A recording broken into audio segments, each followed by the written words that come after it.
Okay. I'm originally from Columbus, but I'm based in Madison, Wisconsin right now, finishing a doctorate in music. I'm originally from Illinois, but I'm working on a certificate in music in Pittsburgh at the moment, at Carnegie Mellon. Okay. I'm currently from Portland, Oregon, but I right now live in Austin, Texas. And I'm originally from Worthington and moved back here 2 years ago now, so I'm right here. Okay, so you guys are like from all over the place, so how did you get together? How did you guys meet and form a quartet? So if you guys didn't know, Kyle and Stephanie have known each other for a long time. As long as Kyle can remember, so that's kind of self-explanatory. Yeah. And why don't I let Kyle talk about Okay, sure. how we met. Yeah, so essentially the four of us met kind of later on. It was kind of pieced together throughout the years, I would say. So Stephanie and I, obviously being siblings, known each other for quite some time, and then met Aaron as a freshman at CIM, Cleveland Institute of Music, and we just happened to be paired together. And it wasn't as roommates. It was totally by coincidence. We didn't know each other previously, so it ended up being a good match, as I guess we both filled out our roommate request forms late and with as little information as possible, and so it was a pretty easy match. And then Andy and I met in Wisconsin at the Madeline Island Music Camp, and then eventually all four of us kind of came together at the Caroga Lake Music Festival. It's just a music festival I run in upstate New York about 4 summers ago, and that's when we really started to play together. Awesome. What does the name KASA mean? I guess that's to me. Well, we were looking for a name, and we kept, messing around with a bunch of stuff. Kind of the joke goes, we were joking with like Verkleeg de Nacht, and then my autocorrect to my phone went Verkleeg de Nacht show, and then we were like, well, why don't we name ourselves that? And then we were like, no, that's terrible. And so then I started taking our initials, because that's what you do when you can't figure out a quartet name. I was like, oh, it spells Casa. That's pretty cool, except it's in Spanish with a C. So we're like, well, we'll just be unique with a K. But plus, since chamber music started in the home, we thought that was really appropriate, Casa. And then the joke also goes that we found out Casa meant umbrella in Japanese, which has no relation to the meaning of what we think Casa means. Mm-hmm. So besides it being our initials, it's essentially us representing chamber music. And as of Friday, or I guess yesterday, we found out that KASA is also home to a yoga and wellness company in Worthington. So doing some free marketing for them right now, which is great. Okay, so as many of you know, Kyle and Stephanie grew up in the program, so what is it like to be in residency rather than a student? Do you want to start with that? Because that's a pretty big question. Sure. It's definitely been, it's been really fantastic, first of all, working with all the students and all the young artists. I feel like it's amazing how even when we leave, we're like, well, we don't know what's going to happen. We only know our little friend group, and we know some of the younger kids, but then to see them continue to grow and kind of see this cycle happen with the program over the course of its 25 years has been really amazing to be a part of. I'd say it's definitely, from my angle, been really unique and special residency because so many times when I was in high school, we got to play with different quartets that would come into town, whether it was the Ying Quartet, Jupiter, St. Lawrence, and there's many others also. And so now being in that role, where we're kind of working and teaching and collaborating with the young artists, is definitely kind of a dream come true in some ways, and we look to expand upon that. And yeah, for me, it's I don't think it's hit me yet.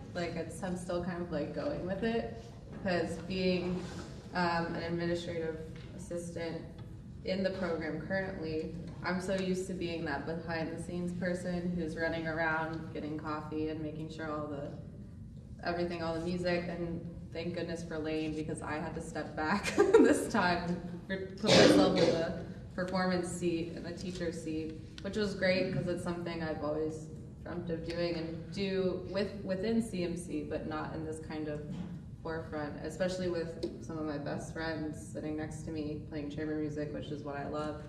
So yeah, I guess in a way it's a dream come true for me also, because the residencies actually didn't start when I was in the program. I think the first one I did that was kind of the start of it was with the KASA String Quartet, and then after that I think I graduated, so Kyle got to do a lot more of them.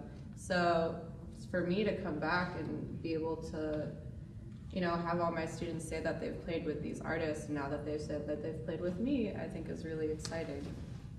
So, yeah. And we can open this question up to Andy and Aaron too. Like, how does it feel to be playing in residency as opposed to just being in a quartet with 4 other people? It's pretty cool. No, I guess it's nice to get the experience with the group as opposed to just, like, for instance, I've coached a couple of times at CMC, and being able to come here with a quartet with guys that you've played with a lot, be able to collaborate with them, and then collaborate with them to collaborate with the kids, is pretty awesome. So it's a lot of fun. I think it's a really unique opportunity. I think oftentimes as performers, especially in a quartet, we might do just a quick pop-up concert at like an elementary school or just a school, and you don't really get to work over the course of like a week with these students. And I think, growing up in Portland, there's nothing like CMC. There's, the youth orchestra there, but there's not a program that's specifically focused on chamber music. So even performing there for the youth orchestra, it's kind of an orchestra and not kids that are just dedicating themselves to, what we love to do, and to have that opportunity is just awesome. Today you guys are playing a variety of pieces from different time periods. How did you prepare those differently, and how does it play to feel those contrasting pieces? That's a good question. I think the Schumann that we're playing today kind of came from Kyle. Are you the one who introduced us to that? Because I had never actually heard that quartet until, was it last summer? You had us play the 3rd movement, and then I just kind of got obsessed with it after that. Yeah, I think we started out playing, I think a couple summers ago, a Debussy quartet movement, the 3rd movement of Debussy. And so that was actually our first interaction, the 4 of us. Then we played a couple other classical era pieces. And then over the last couple of years also with David being in Kuroga, we started to expand outside of just classical music or the classical era music, and started doing some more Grappelli or Courtois Ben, which is this kind of newer quartet that are in France, and they do a lot of classical crossover, they call it. So taking a genre that's generally written for classical music or a quartet and applying it to other genres of music. So we've started to do that, especially as Aaron has done a fair amount of this in the past with his family band. Is that right? Yeah. Yeah. And so it seemed like something that was all a mutual interest when getting together and forming. So as you guys said before, you're from all different places around the country. How do you come together as a quartet with only a few days to prepare and be ready for a concert? I think we're still learning how to do that. I actually had the opportunity in CMC to kind of first experience that with our good friend Ken Kubota, because he had lived in Columbus for a while and was in one of my first string quartets. And then kind of our senior years, we were like, we need to play together, but he was living in Michigan. And we're like, well, we can make this work. So early on, Debbie, my mom, taught us how to kind of travel to play with your friends.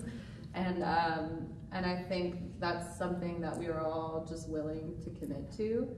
And our goal basically is to try to meet once a month, no matter what city. So far, Columbus has been the easiest one to meet in.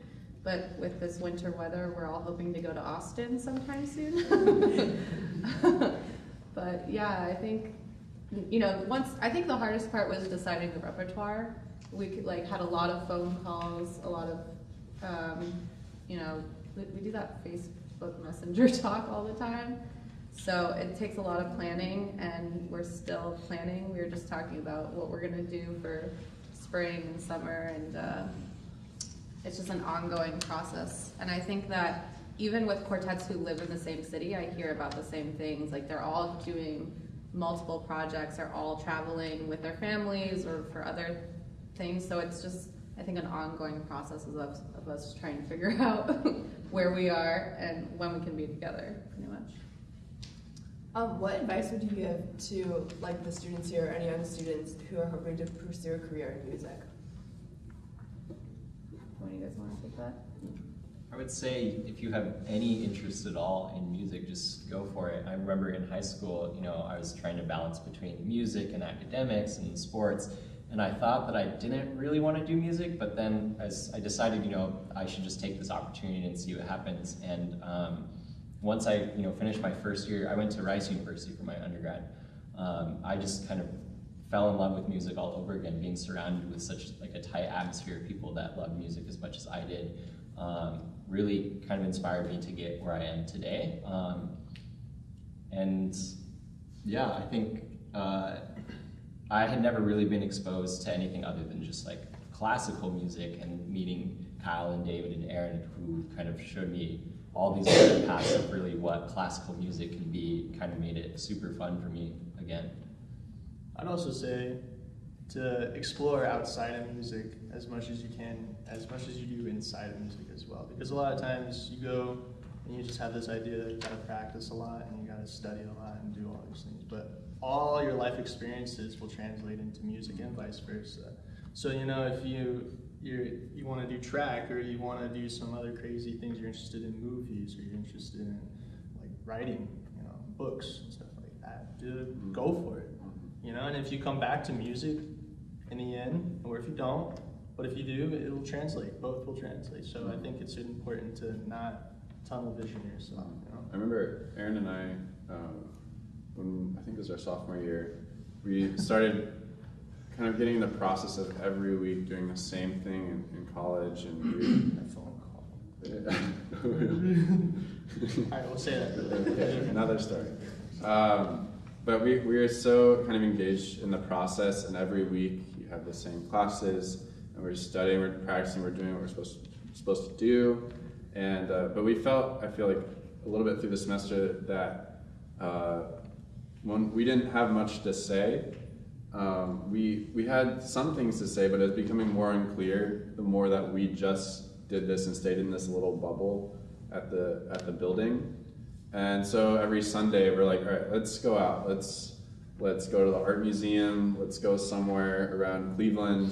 Let's just take the day to experience life around what we're doing outside of this little bubble. And I feel like, at least for me, when we did that and came back, we had so much more tools to work with, and perspective was much better. For anything, like especially if you were, for instance, to get nervous whenever you perform, which happens to everyone, but then you kind of get this idea if you go out, it's because you're in this bubble, like Kyle says, and you're always just music, performance has got to be this, and it has to be this level. And as soon as you go outside and realize, there are people that don't know anything about music, and they don't care either. They have other things that they're also really into, and you kind of realize, it makes it a little less nerve-wracking to go up on stage and just, because I actually really enjoy doing this. Yeah. It's like, and it becomes something I should be scared of doing. It becomes an element of sharing experiences and sharing what you've experienced outside of music, and bringing that and delivering that and speaking through the instruments, and especially as a quartet, it's such an amazing genre that we get to speak to everyone about the experiences we have all together mutually. And I think that's what helps develop really interesting artistry. So your guys' quartet recently decided to rehearse year-round instead of just during the summer. What prompted you guys to make this decision, and what do you plan for the future? I think it's, we've been playing together primarily just in the summers for the last 3 years. Yeah, something like that. And I think it just came down to the fact that we just really enjoy playing with each other. And so it was like, we all live all over the country, but we liked it so much, we just wanted to find a way to be able to do it.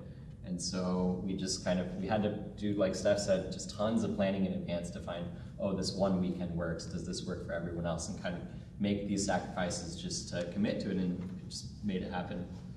Yeah. And I think for the future, we're definitely hoping to come back to CNC, obviously, but also to go out to every other person's kind of town as of where they are now. And we've been even talking about, Aaron's graduating, and then Kyle graduates next year, and where we'll all need to be, or how we can make it once those graduations happen and things like that. So, we just want to play music. That's basically it. Just play together as much as we can. All the questions we have. That's all the questions we have. Okay. Cool. Thank you so much for taking the time to talk to us. Hopefully everyone enjoyed this. Thank you. Thank you.